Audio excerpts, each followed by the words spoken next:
Welcome to the Washington Heights Church podcast. We're so glad you're here. Each week, we bring you the latest Sunday message filled with God's Word to help strengthen your faith and deepen your walk with Christ. Whether you're tuning in from home, your commute, or anywhere in between, we're thrilled to have you join our community. So, grab a cup of coffee, find a cozy spot, and let's get started.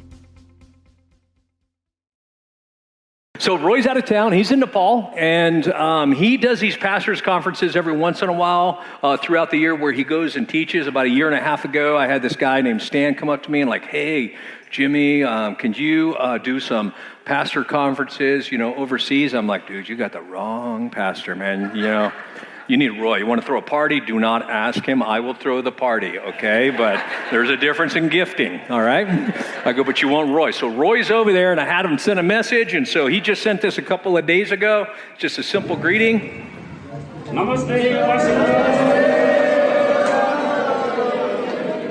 These relationships become far more than what we see. A lot of times during those times, we actually are able to grow and see the expansion of the kingdom with us and them at the same time. So it's a beautiful, beautiful picture. We love doing this. We love connecting with the world. Well, this morning we're going to talk about the 7 deadly sins and lust. Yeah, it's like fatal attraction. It's horrible. I'm like, Roy. He calls me in his office like about 6 weeks ago. He's like, hey, I'm going to do a series, 7 deadly sins. Do you want to do one? I'm like, yeah. You want me to? He's like, okay. How about lust? I'm like, I can't relate to that. I don't know what you're talking about, man. No. How about like gluttony or something like that? I'm like, dude, you give me like the darkest one. I mean, serious. So we're going to like dial down on this pretty much. We all admit they're unhealthy websites, unhealthy books, unhealthy circumstances, and reels out there we all get caught up on maybe a time or two or something like that. And there's a tendency, if you notice, you get sucked into them, even if they're healthy. I mean, they're just like, you're just going at it, right? Just looking at it. And so has anyone experienced this? Okay, yeah. Okay, it's me then, okay? It's just me. All right. And it's not always the bad stuff, okay? So let me show you just a quick clip. My wife caught me like going through, and I got stuck on a reel. So turn your attention to the screen. So Jimmy, I thought he was sick because I was in here blowing his nose. He doesn't blow his nose. And so I asked him if he's had any airborne, and he says, yeah, why? And I said, because you're getting sick. And he says, no, I'm not. And I said, yeah, you are. I just saw you blowing your nose. Why were you blowing your nose exactly? I was watching the military homecoming surprises. At that time, I couldn't stop crying. I thought you wouldn't notice. Well, that meant crying at Dateline, which is what I was watching while I charted. So Yeah, I was tearing up behind the scenes. And something more sentimental. I got stuck on it. I was watching it. I start crying. And I'm like trying to hide it. She's like, you're getting sick. I'm like, I'm not getting sick. And I didn't want to tell her. And I had to tell her because she was going to feed me like airborne and stuff. I'm like, no. Okay, I was crying.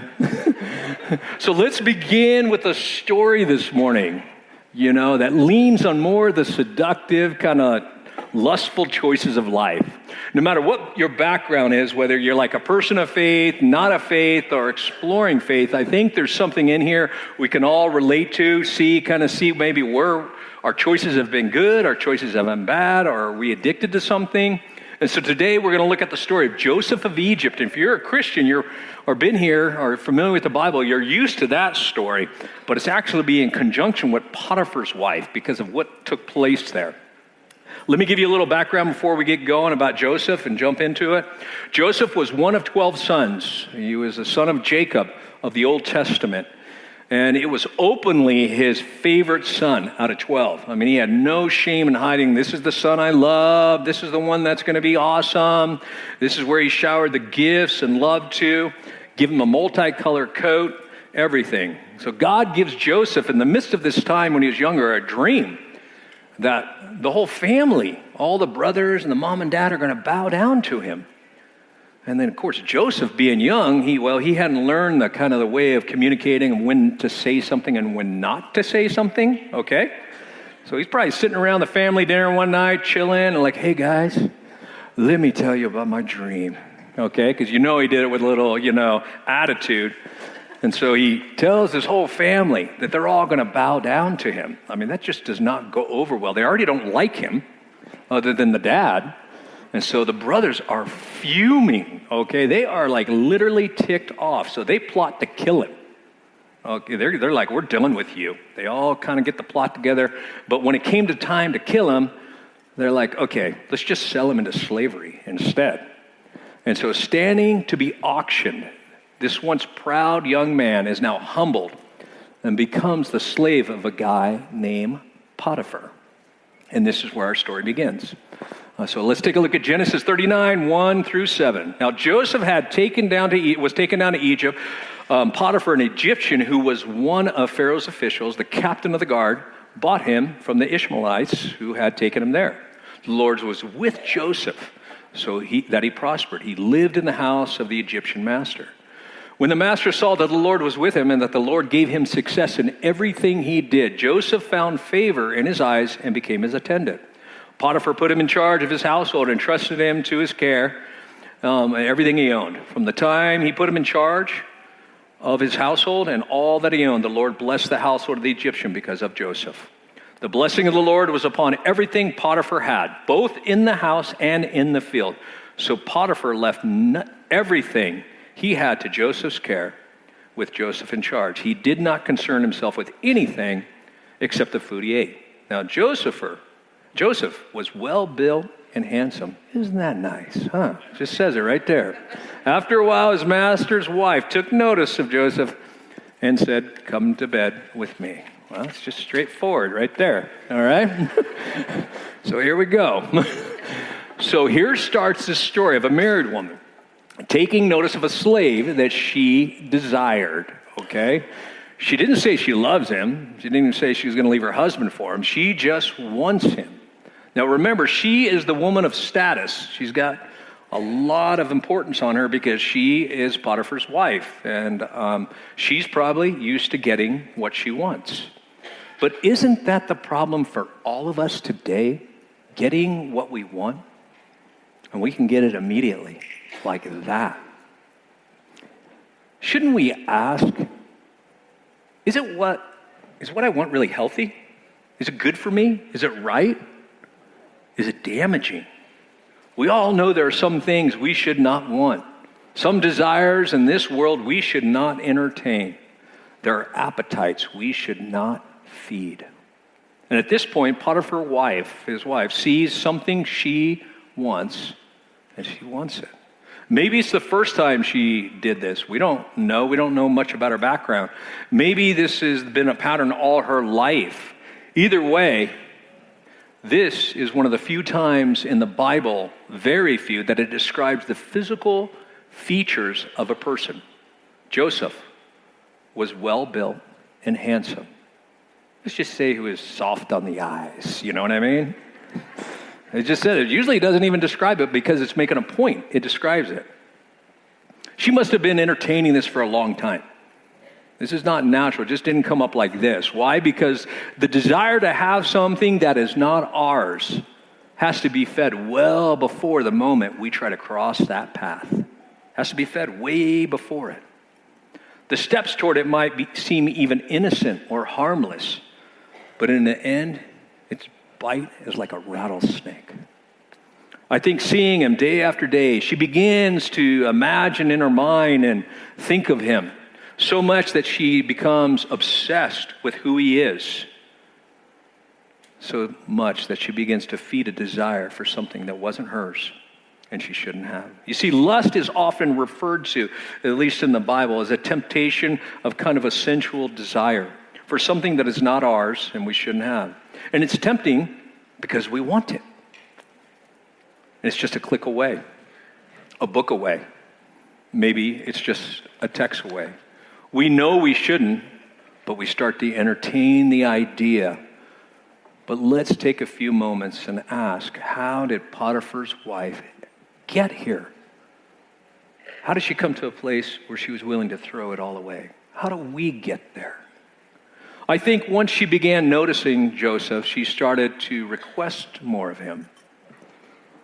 Meaning, Joseph, bring me my food.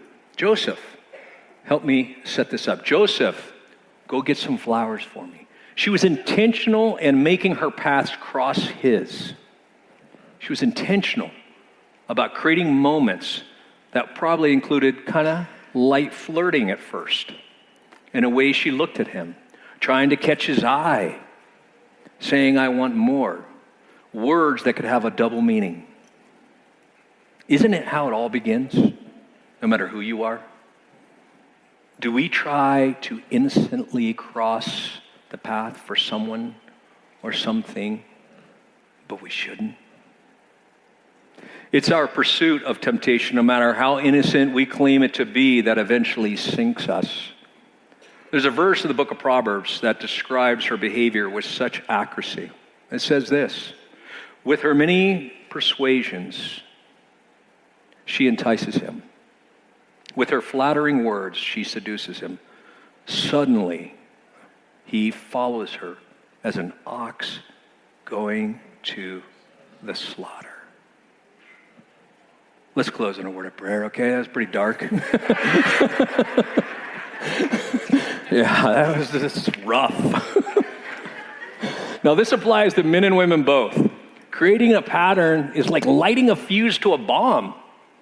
It's initial kind of thing. We think it's innocent, but it's not innocent. We're still lighting it. You see, as we've been talking about these deadly sins, money isn't bad, but what money can do is create greed. Drinking isn't bad, but what drinking can do is what? Become drunkenness. So God created this thing called beauty and wonder that he gave each one of us. And it becomes lust when we try to take.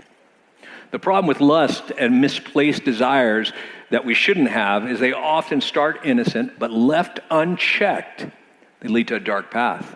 And let me kind of explain it like this. You know, if it were today's world with this scenario, it starts with a simple text or consulting a coworker, a friend, someone of the opposite sex. And I'm not saying that's wrong at all, but sometimes it starts that way. But I'm saying that most of the time it does start innocent, then moves to flirting, then more inappropriate comments, then we're desiring or wanting something that is not ours. A quick note though, I would not recommend best friending the opposite sex if you're married. It's not a good idea. It's not wrong, but it's not a good idea because it can leak very fast to a path. However, I would recommend you should always fight for your spouse. Always take the side of your spouse, not his or hers. Don't fight for a friend, you fight for your spouse. If you're married, like me, you already made your decision, right? This is what we fight for, because we made a choice. Because lust wants to be found, and it doesn't take much to find it. Not in today's world. God lets us know which appetites we should pursue and which ones we shouldn't. He created us, and because there are these two reasons, if you believe he created us, then you know he knows what's best for us. And second, he knows also that every desire we have is not necessarily a good desire. Some of them are destructive. So he tells us these things to protect us, not to control us. In some ways, I think you can compare kind of a desire for lust like craving a particular food. People crave certain things, and when they want it, right? I mean, it just goes straight there. And I've been blessed to travel the world over 40 years. During this time, I've been introduced to some of the most cultural finest foods, an appetite that they've become accustomed to, but I haven't. Like Peru. Guinea pigs, okay? They don't cuddle them. No, you pick one out and you go cook it right here. They like those little things, man. I don't get it. I do not get it, but they like guinea pigs. Yeah. You don't have to eat it if you go with me, but you're going to see them, okay? Just preparing you, okay? But the top country for the most challenged taste buds, for me at least, is Cambodia. All right, everything is on the menu there, everything. And it's all at the market too. You're like, what the heck, man? Like they eat everything there. Fruit bat, all right? They're alive when you go to the market. You get to pick it out. You know what a fruit bat looks like? Google it, man. It looks like a chihuahua with wings. I'm not kidding. It's like the same size. You're like, what? Who created that? Did you guys create it here?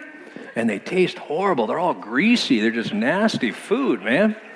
And then you're invited over to the Cambodian's house, and then they have, their palates are so different. They have this kind of famous soup that they love in their country, and I don't even know what it's called, but it's like a fermented fish. Yeah, I agree. It's a little rough, you know? But then they have not so bad. Now, this is going to shock you, okay, when you see this image, but it's not so bad, okay? One of the things I don't mind is a tarantula. They're actually pretty good. I know. They're crunchy, so they fry them. It's not so bad, all right? The key element to remember here is we're comparing this to lust, because the element is for us to understand their taste buds adjust to what they were eating. And as they grow up, lust is so similar. It creates an appetite of what we feed it. But even lust can never be full. You can never satisfy it.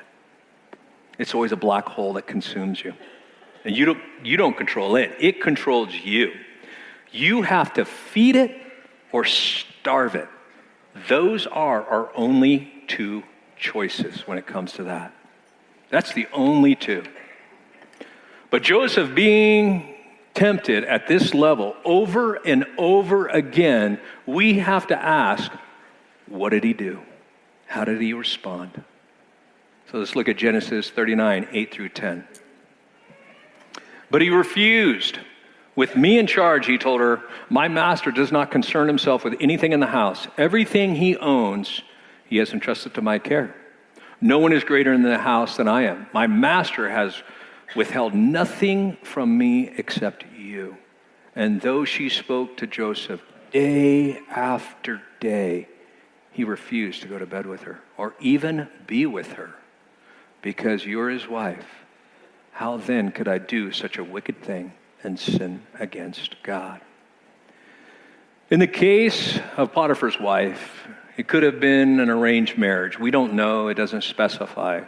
Someone maybe she never even loved.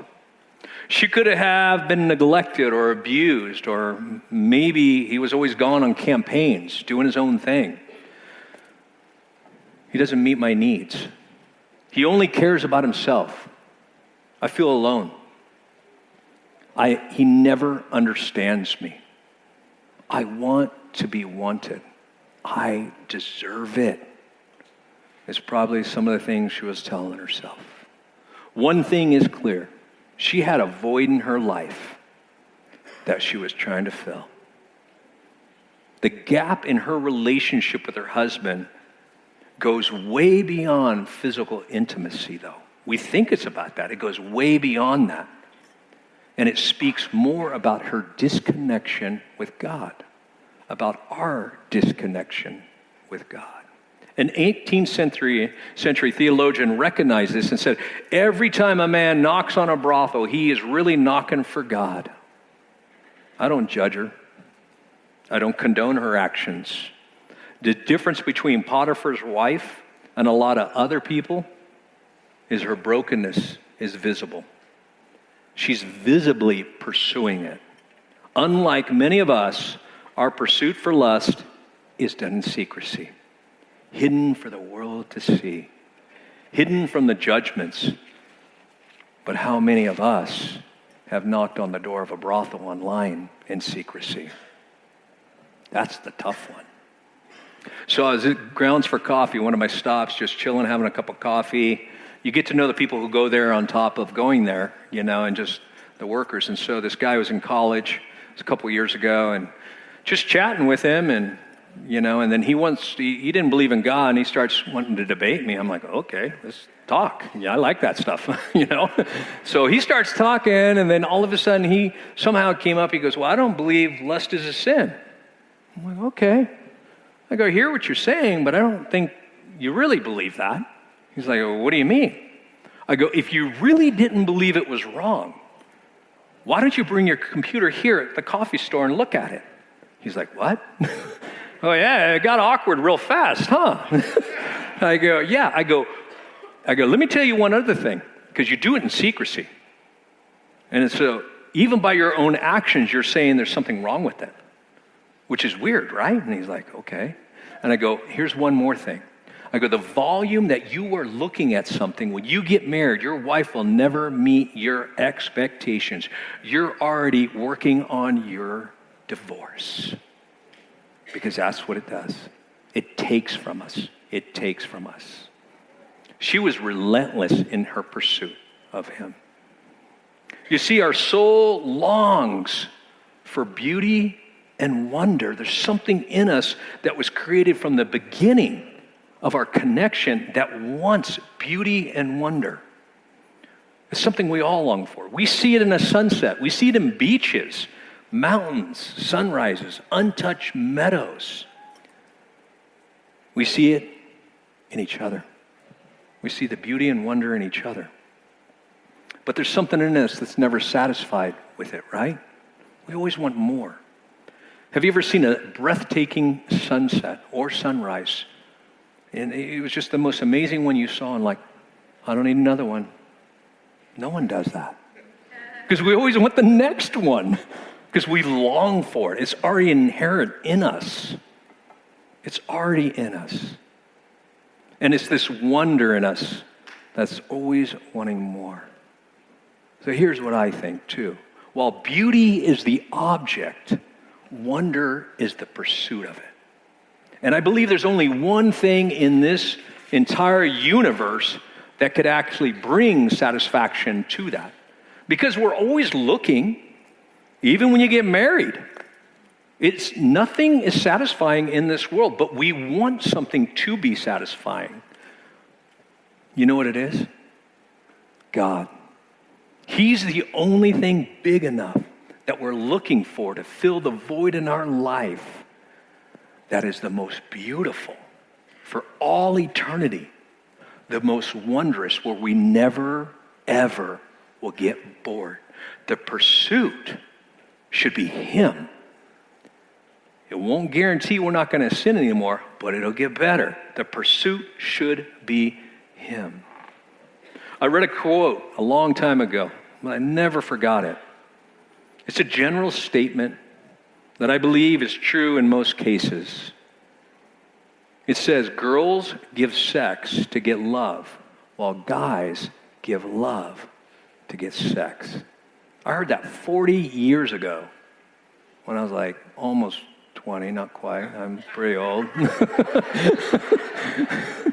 I never forgot it. Some dude said that to me. I'm like, what? Unbelievable. And think about the implications it has in your life and society, if that's true.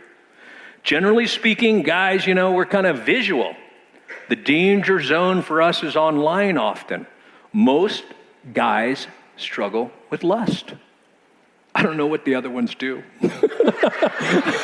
Not sure.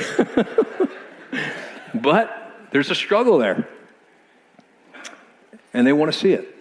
That's the way it is. Now, ladies, generally speaking, okay, they want to connect. And they are more about the fantasy of a relationship. Although it's skyrocketing in the area of pornography for ladies now. There are several ways lust appears in, I think, sometimes a lady's life too. Romance, novels, right? Yeah, no one's going to admit to those probably. I'm talking about the steamy ones, okay? Not the Hallmark Channel. That's different, okay? These are not healthy. Like, I skim over that. Okay, yeah. Yeah, because ladies, they want the story to build, to lead to intimacy. That's how they're built. Guys just want to see it. That's how we're built. But both are extremely damaging because it distorts our relationship with each other. It distorts what we think we should have, how we see fulfillment, and no one can ever measure up to that. You never compare your relationship to someone else Who you marry, that's it. You just be with that person. Comparing will destroy it, and it seeks fulfillment elsewhere. I don't think any of us are going to like this next quote, okay? I don't even like it. But Jesus said it, so I have to listen to it. Jesus was talking to a crowd of people, and he said, if you hate someone, you've committed murder. If you've lust after someone, you've committed adultery. And I know some of you are probably thinking, well, he really didn't mean that, did he? I mean, because it's not like the same thing, right? It's not the same thing. Nope. I think he really meant it. I really do. Why? Because you see, your fantasy, whether online, through a book, entertaining, sensual thoughts, coworkers, someone else, he says it is the same thing. That's what he said. Here's the problem. When we don't see it as the same thing, we are minimizing God's holiness. That's all we're doing. We're minimizing it. Here, God has given a glimpse of how holy he really is. But there are times we want to minimize it rather than recognize it to excuse or justify our actions. However, here's the key. One will have an immediate consequence, committing the act, right? And the other, like thinking the thoughts, will have a slower consequence in this life. One, the bomb goes off immediately, okay? Second one, you're lighting the fuse. It's just eventually it'll go off. Because God is telling us it is the same thing to him. The same thing. Now, what happens to Joseph at this point is he has another encounter with Potiphar's wife. And they're in the house alone, and she goes to grab him to seduce him. He runs out. She's got his coat now in her hand. And she screams to the other servants, and like, this man tried to rape me. He's taken advantage of me, everything. I cannot deal with this. She keeps the coat until Potiphar comes home, and then she tells him. After this altercation, Potiphar's wife keeps this cloak and shows it to her husband. She accuses Joseph of trying to seduce her, throwing him under the bus. Potiphar is enraged, throws Joseph into prison. However, this is what's very noticeable. Potiphar didn't execute him. That's very unusual. Okay, that actually tells you something. Because in those times, a slave even attempts that person's gone. So throwing him into prison speaks volumes to actually his wife's character. Whether he believes she actually seduced him or not, we don't know. But the passage clearly sounds like he also didn't trust his wife, right?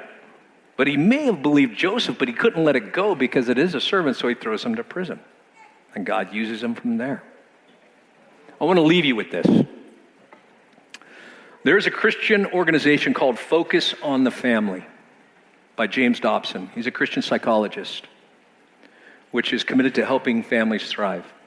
I went to a lecture by James Dobson when I was about 25 years old, a long time ago. I don't remember the topic. I don't remember why I was even there. I don't remember who I even went with. But I do remember something he said, and it stuck with me. He said, if you take a boy, 8 or 9 years old, and expose him to pornography, he'll be addicted for life. That's how powerful it is.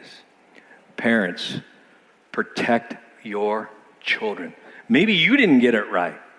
Protect your children so they can get it right. Maybe we're going to struggle. Maybe you're going to struggle.